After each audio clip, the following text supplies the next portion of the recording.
Tonight on Spotlight, on the trail of Tony Quinn, visionary, guru, hypnotist.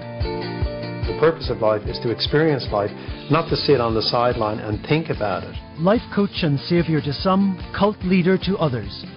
He raised a fortune from his believers, but we uncover claims that he has exercised a sinister influence over them.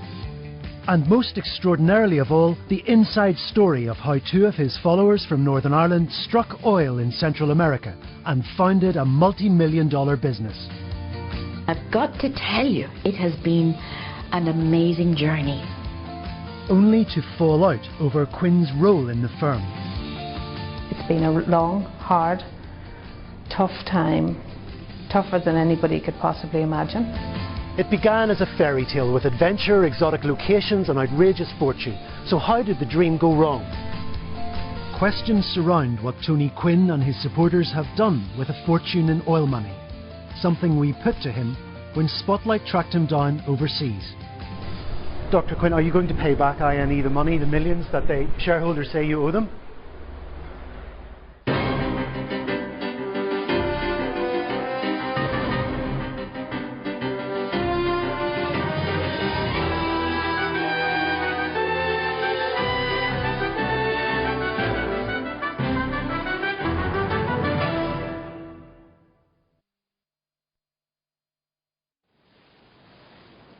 I'm watching a promotional film for a highly controversial self-improvement therapy called Educo. My turnover of my business shot through the roof. It was incredible. It went from 8 grand a week turnover to 80 grand a week, effortlessly.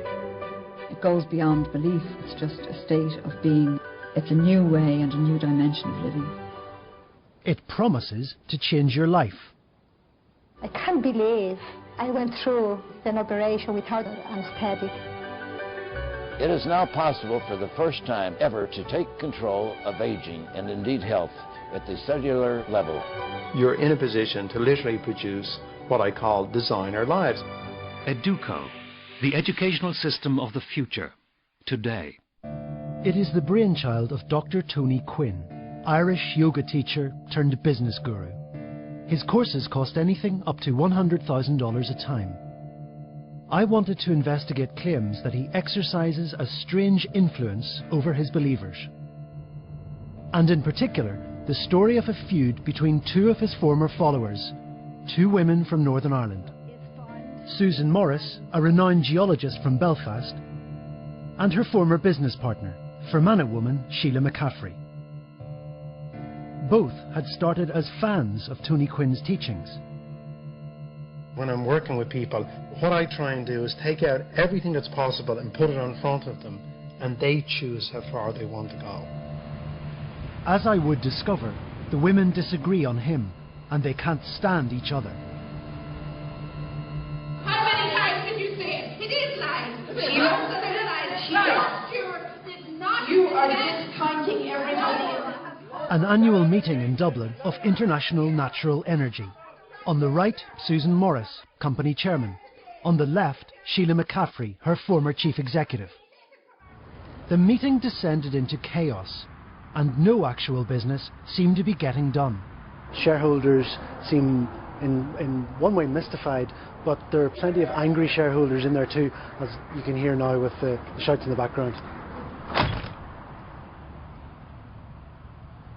At stake was the very future of the company, but for many, what was most striking was the animosity between Morrice and McCaffrey. Shareholders were taken aback. Well, it was quite an extraordinary day. I've never seen anything like it. It was really a clash of the titans. Two female directors absolutely fighting the piece out. The whole floor erupted. More people were standing than sitting. They were shouting. Complete disorder. It was called to order a few times. There were 7 American lawyers there. They couldn't control the situation at all. Were you shocked to see the goings-on? Yes. I expect that house to behave with a little bit more decorum than that. It was a disgrace. Susan Morrice's leadership had been attacked, but it was her relationship to Educo and Tony Quinn that was under examination. Exactly what position did he have in the company's balance of power? After the meeting imploded, shareholders seem to have made up their own minds.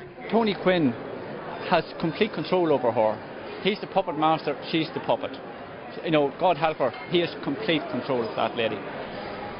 Just as serious, Susan Morrice had been accused of spending major amounts of company money on herself.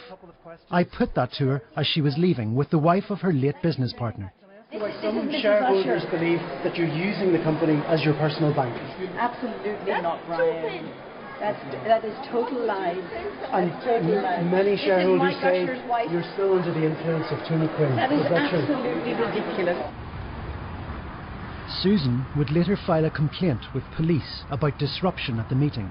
As she left, she may well have reflected on how she and Sheila had become such enemies after years of friendship. The two women had met on the lawn of the White House over a decade ago at an event promoting trade in Northern Ireland. Both were young entrepreneurs. Susan was already a world-renowned geologist. So prospects are improving, Susan Morrice. Yes, they are. With this particular type of geophysical technique we're using, we're able to get an idea of the structures or the hills underneath the ground. Sheila, here in her native Fermanagh, was a businesswoman on the up. We have about roughly half of it dedicated to office accommodation for computer workers.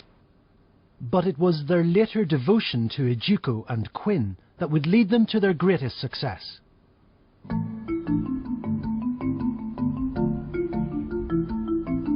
Belize, Central America. For 50 years, petroleum giants had tried and failed to find oil here. But Susan Morrice and Sheila McCaffrey's company struck oil first time.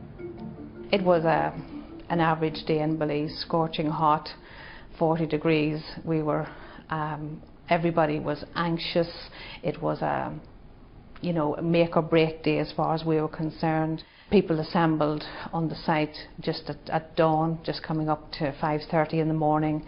The sun rose over Spanish Lookout. Did I think the world would be a different place by the time the sun went down? I hoped it would. I dreamed it would. This is the moment their lives changed.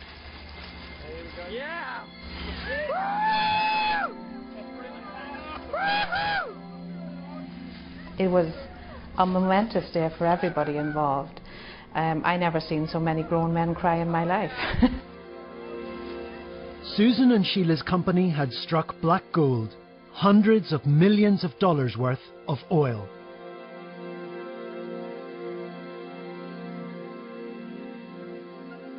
The Belize oil strike had its origins in the Educo seminars. Both women had taken part in them and had been taught dreams can become reality. It was Sheila who introduced Susan to the life-changing course, a concept that Susan continues to champion to this day. That seminar allowed me to join the dots, and it was like a major eureka moment when I realized that this life that courses through all of us, that is our very being, is quite a separate part than the group of thoughts, of mindsets that we believe are ourselves. Educo promised a very different approach to business, life, and the power of the mind. Susan even promoted it on her website. Educo makes many claims about its benefits. Many psychologists maintain we are only using a small percentage of our minds. Various estimates have been offered from as high as 10% to as low as 5%. But the science behind it is questioned. I would be very sceptical of that there. I mean, in fact, I would go so far as to, to contend that and say that it's nonsense in many ways.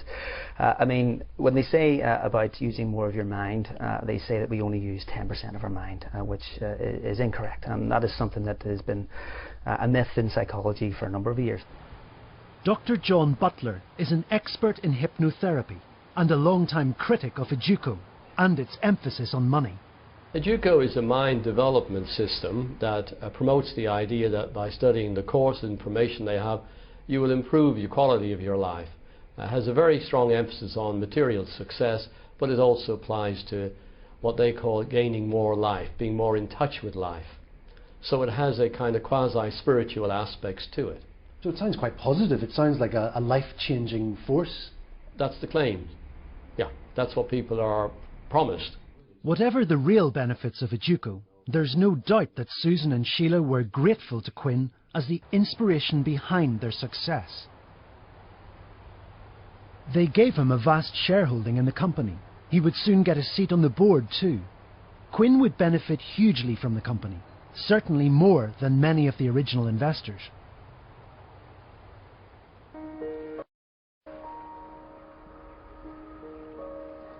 County Down. The oil venture had been funded partly by other followers of Quinn's teachings. One of them, a retired nurse living in Donaghadee. I needed to break out of the rut that I was in, and it seemed to me to be a door that was opening that was perhaps worth pursuing. Margaret Coots's husband had died, and she felt she needed to rebuild her life. So she signed up for the Educo course. Margaret hoped it would improve her life dramatically. It was, I felt, going to help me. It wasn't very long after I'd lost my husband, and I was fighting to find a way that I could live without him.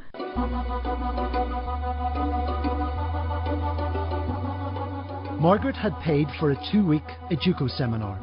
Held in Las Vegas, it cost around £12,000. I had never done any travelling, and I thought, well, this is an opportunity to go somewhere that I won't probably go again, staying at Caesar's Palace, and it was the two things. And what were you actually paying for apart from the accommodation and the flights? What were you getting for your money?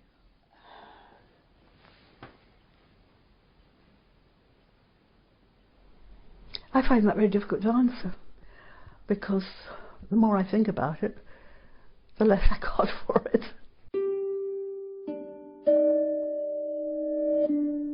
Margaret had been encouraged to fund the oil exploration dream, like other Educo followers.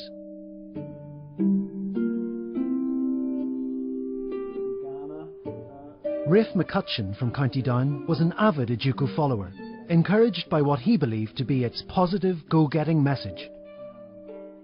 In common with a lot of the people who've been on the course, I'd been through hard times. I'd lost my marriage, lost my home, and the only way was up. He happily put money into this scheme to hunt for oil. But when I first met him, he said he'd never seen a profit or full audited accounts. Shareholders like Rafe complained they were kept in the dark. They started asking awkward questions. We didn't exist. Some of us formed a shareholders action group because we were so concerned that we couldn't get any information from the company, that we weren't getting AGMs, we weren't getting any information at all, weren't getting accounts, and we were being completely disregarded. We were the ones who actually put the money in. Quinn's role in the company had grown. He even wrote directly to shareholders to celebrate their success.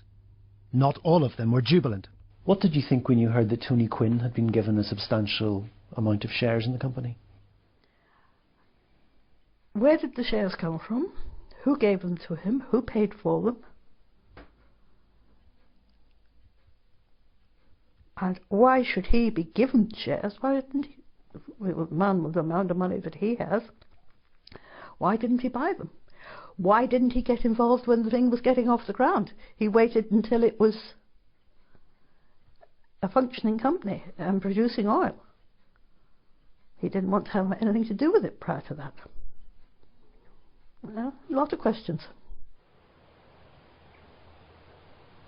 George Hamilton is a former Educo follower. In 1 year, he'd spent an incredible €70,000 on Quinn's seminars. He also invested thousands in the oil company, but when I met him, he hadn't seen a cent. According to George, Quinn spoke at a rare meeting of INE's shareholders in 2007.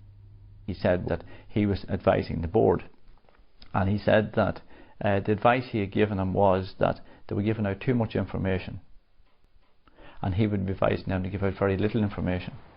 Quinn was now a fellow director, but Sheila McCaffrey was becoming sidelined. A new chief executive was appointed, replacing her. She would later be removed from the company altogether. INE, under Susan Morrice's chairmanship, would later say that Sheila did not have the required expertise.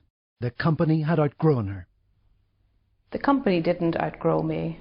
The company went from being an exploration company and it suddenly found oil. It's easy for people to look back now and make assumptions about what happened during the period of time.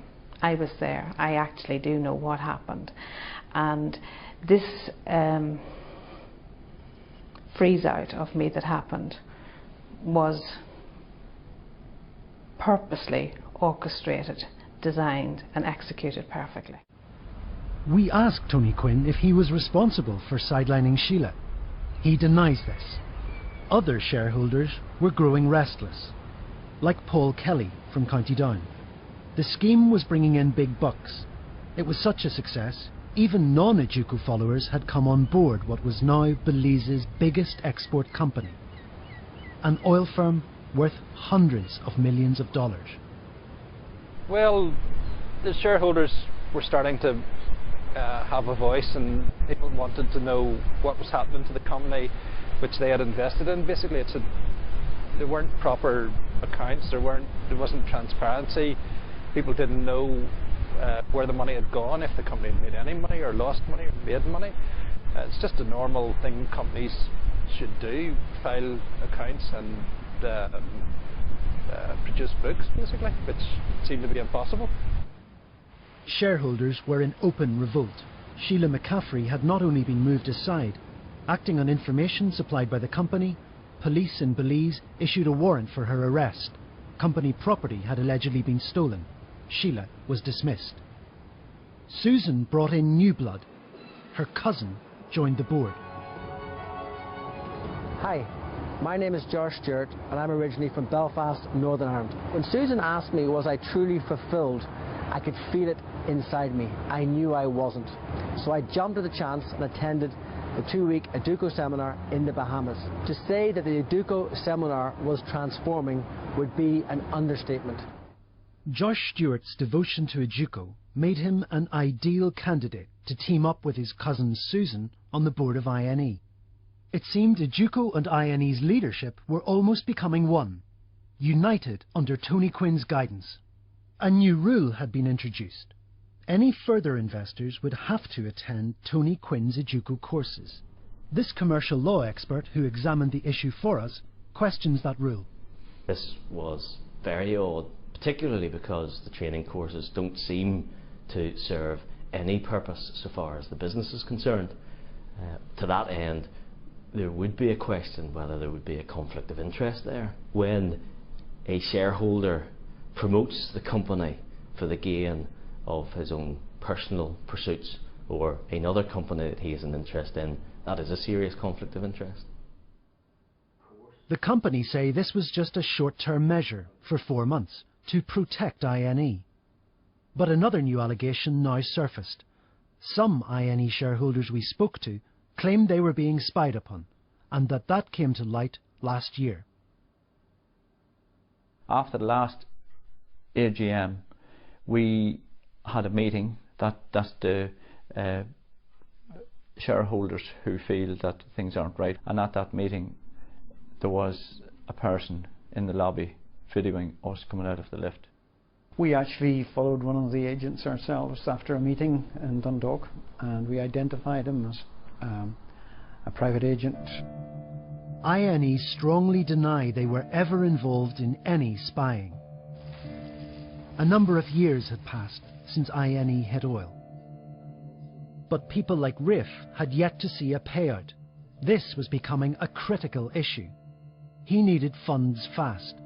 His home was now on the line. Others were anxious too. You're generally unhappy though with the way it's been run? I think there needs to be a big window opened on what has been going on. I think the answer to that is no, I'm not happy. INE claims that it was merely a small number of dissident investors who were upset with the company. In a court case in the British Virgin Islands, Sheila tried to get the company to buy her out or be wound up. She didn't succeed. INE claimed that she was motivated by a desire to destabilise it on behalf of a rival firm. But the judge had some serious things to say about INE. He found that Quinn should never have been made a director of the company, under its own rules, and criticised the way he and Susan Morrice had been running INE. The judge also painted a picture that appeared to reflect what small shareholders had been saying. I'd been tipped off that Dr. Quinn was out of the country, giving an expensive Mindmaster seminar in the sun. I tracked him down to Tenerife.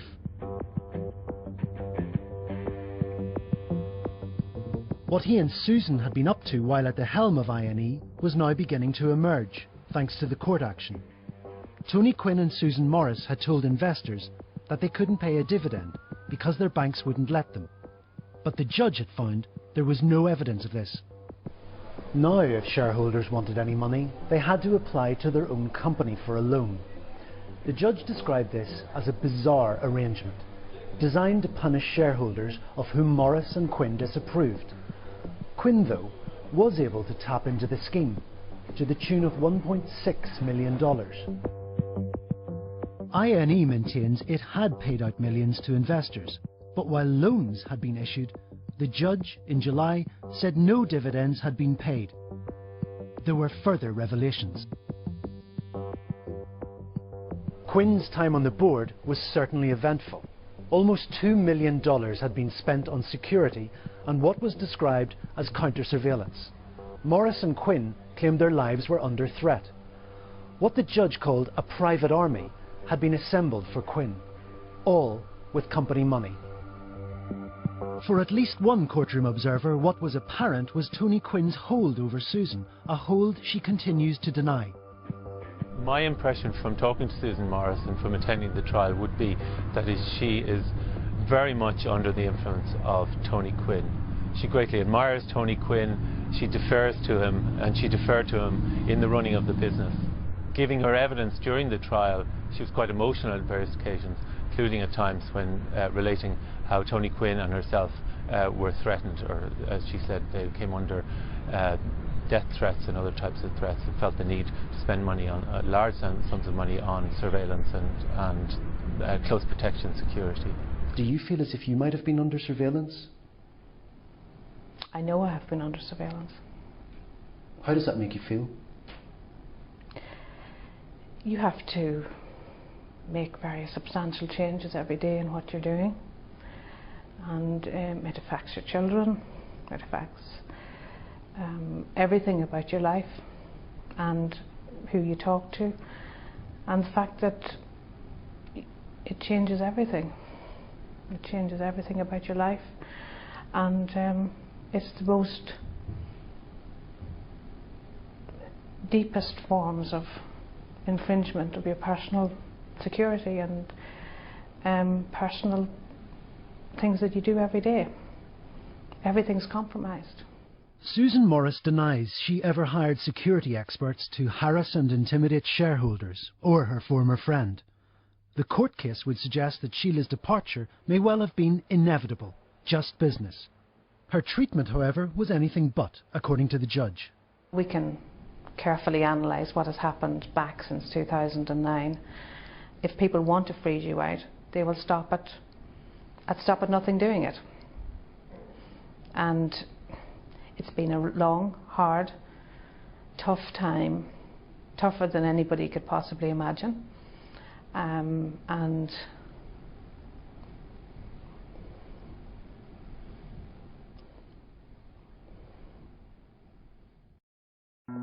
the judge said there had been a deliberate policy to make Sheila McCaffrey's life as difficult as possible.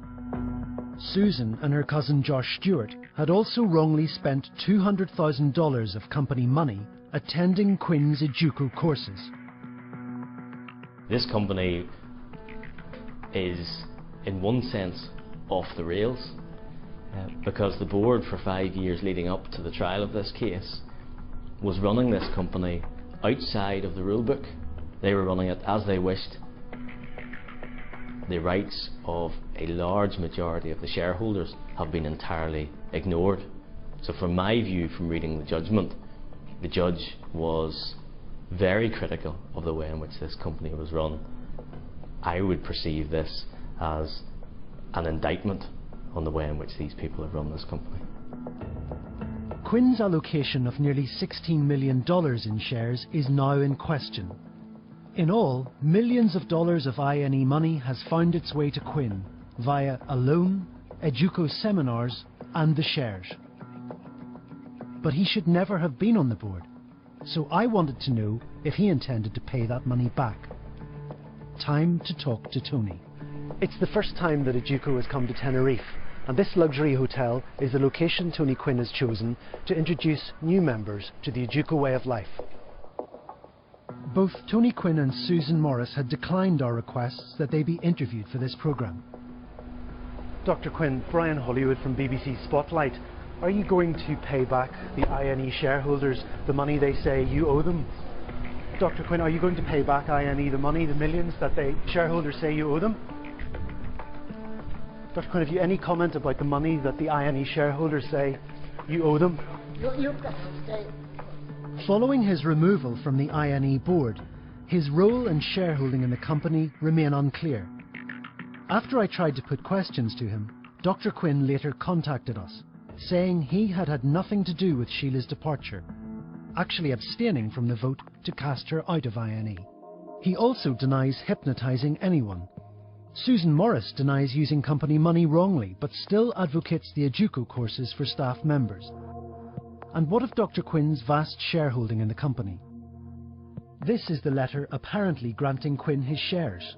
A judge found it was a forgery, backdated to legitimise the transfer.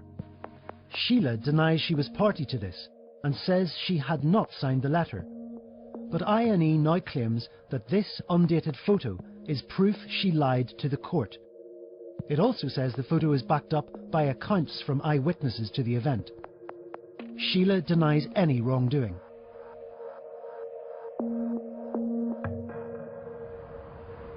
A week before my encounter in Tenerife, just before the investors' annual general meeting, INE had finally made a multi-million-dollar payout of dividends.